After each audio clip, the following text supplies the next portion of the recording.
Hey guys, it's Danica. Welcome back to my channel, and in today's video, as you can tell, I'm just going to let you guys know how you can prepare yourself moving to a new state. So if you are interested, continue watching, like, comment, and subscribe, and we'll get straight into it.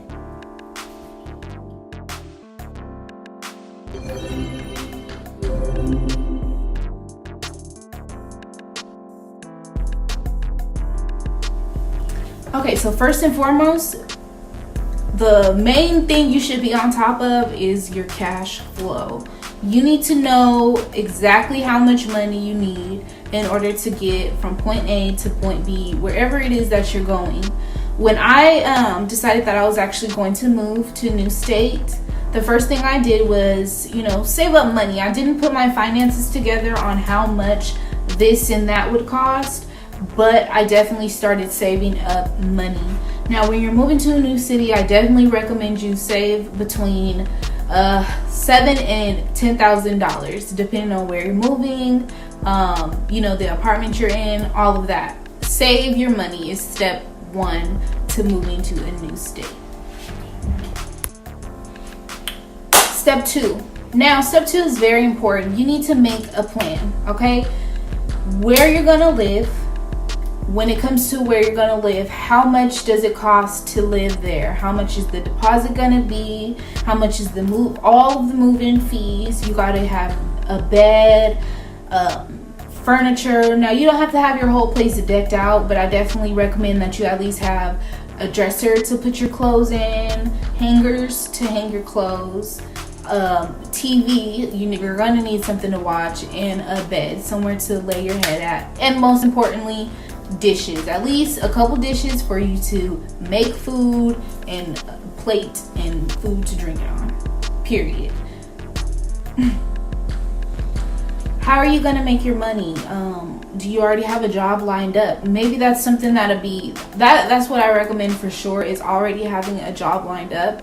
And having a job lined up actually makes your timeline and your dates a little bit better. You'll know when you need to have things done, all that. So having a job before you get there is something I definitely recommend, but maybe, you're going to just find a job once you get there. And that's fine, to each his own, whatever. But once you do find out how you're going to make your money and make a living, you're also going to need transportation. From the new city, you need to know how you're going to get your stuff from point A to point B. And that's stressful, let me tell you. How are you going to get your stuff to the new city? Are you going to drive a U-Haul there? Are you going to drive all your stuff in your car and drive your car to the new state? Are you going to take a plane and ship your stuff and have movers drive it? All of that takes in consideration. You need to come up with your prices on how much that is going to be as well. You also need to know, you kind of need to plan for emergencies and how you're going to handle emergencies if they come. When I actually first moved to Dallas, I ended up having to get 2 new rotors on my car and 2 new brakes, both in the front. That is not cheap, let me tell you. That was like over $200.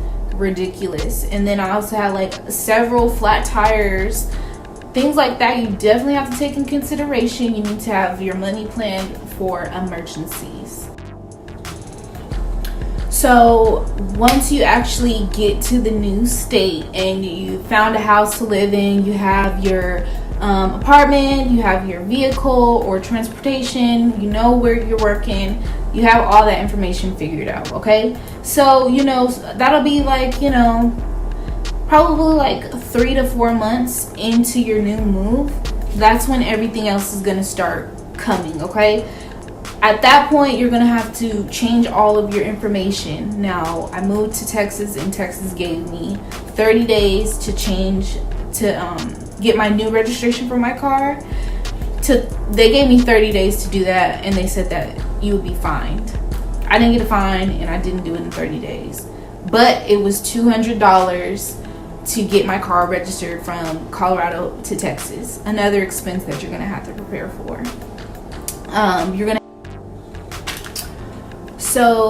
The registration and all of the, if you own your car, then it might not be, you know, that difficult, but I don't necessarily own my car yet, still paying to own it, so I have to call those people, let them know, hey, this is my new address, this is where I live now. I gotta call my bank, change my bank information. If they don't have whatever banking you do have, they might not have it in the new state, so you'll have to change checking and savings accounts to the new bank or wherever you're gonna go.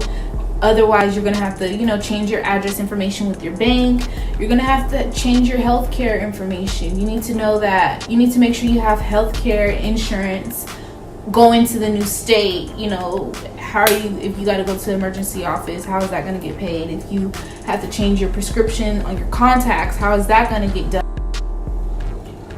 Moving to a new state, there is laws. There's new laws, so you might want to look at the laws before you go, just to, you know, have just like a brief synopsis in your head of what's going on in that new city. Okay, before you move, make sure you throw out all unnecessary items. You don't want to take junk and trash and travel all that junk and trash to the new state. One, it's going to cost you extra money. And then you're gonna be trying to place all that junk into the new space, and you don't want to have your new space cluttered. It's supposed to be new, fresh, and clean, so just throw all unnecessary items out. When you move, make sure you're moving inside of your needs. And what I mean by I'm saying that, make sure that the city or state you're living in is something that you can afford, period. That you're living in your means. I mean, make sure that you can maintain the apartment or the gas or the car that you're gonna be in when you move to this new state. You don't want to gas yourself out on everything, because you do have to have room to have fun for emergencies and all of that. So definitely move in your means. And when you move, make sure that it really is something that you're gonna want to do. I mean, if you have your money right, maybe it is going to be easy for you to just pack up and move back if that's what you decide to do. But if it's not, you know, something that you can just do, make sure that moving to the new state is exactly where and what you want to do. And know that when you get there, you have a plan when you get there of what it is you're going to do. I would have a 1-year plan of what you're gonna do when you get there. That's, you know, if you're gonna start a business of your own, do that, and make sure you do start at the moment that you get there, and do not stop. If you're gonna start that new job, know how long you're gonna be on that job, and just have at least a year plan, because I'm sure you're gonna sign your lease to your new spot for at least a year. So having a year plan is something that I recommend you do before moving. Have your credit right so that you don't have any problems like getting approved into a new apartment or getting approved for a vehicle when you move, anything like that. And you know, I just can't stress it enough, just have your money budgeted, you guys. Budget your money. I sat on my decision before I actually moved. I actually sat on my decision for like a year and a half.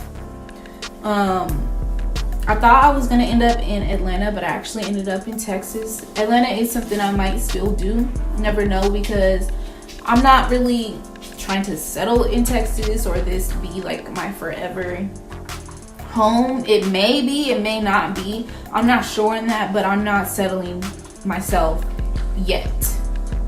So just make sure that when you move, that it is for sure something that you want to do, because this is not just something that's small. Well, I do hope that you know, this little bit of information did help you on if you do consider moving to a new state alone. It can be very scary, you guys. It's frustrating, you get lonely, you get sad, so it's a lot to consider moving alone. But if you can push through it, if you can, you know, just see the good on why you're moving alone, then I do recommend you to go ahead and make the move, you know, and just enjoy yourself, enjoy your peace. do what you like to do. You got to stay busy to keep your mind off of the fact that you're alone, and just make sure you got friends on the phone that you can call. Pretty much. Your family, they may not be able to visit you right away, but that will come. You just gotta be patient. And well, I hope these tips helped you guys out. Yeah, thanks for watching if you're still here, and I will see you guys in my next one. Peace.